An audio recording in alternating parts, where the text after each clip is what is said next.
Bakit yung mama nakaya niya? Eh, mama, yun eh, kami mo. Ganda ng ambag mo. Sanay na po yun eh, tita. Yan.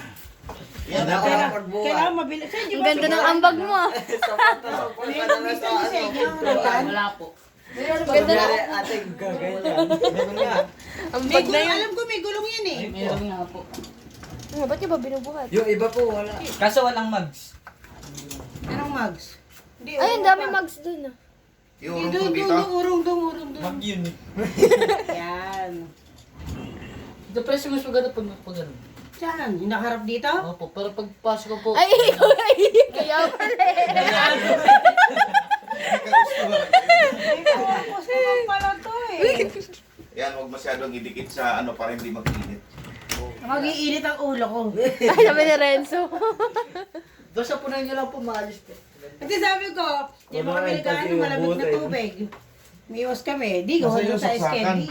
Ito ba yung Sa ilalim saksakan? niya na po ibebenta ko sa Kuya Golden. Sa ilalim niya po yung ano. Tuwiling ko po, Tita Fresh. Ha? Oo nga. Eh, Gamot sa tonsil yun eh. ayan, ito pala saksakan oh. Ay, Gamot sa bakit ubo. nandiyan sa ilalim? Di naman baka may plastic pa dyan to. Tinitignan na ni Witty ma. Baka po Practice. Eh. Pag may Di ba ulam na freezer tita din, Pre. no? Tita Pre. Malaki freezer. Opo, malaki. Eh, ito maganda. Ito gusto ko. Pero hindi po marami lang sana. Ito kung gagawin na yan, anong tubig, di ba? Tapos pagka punuan na yelo na agad.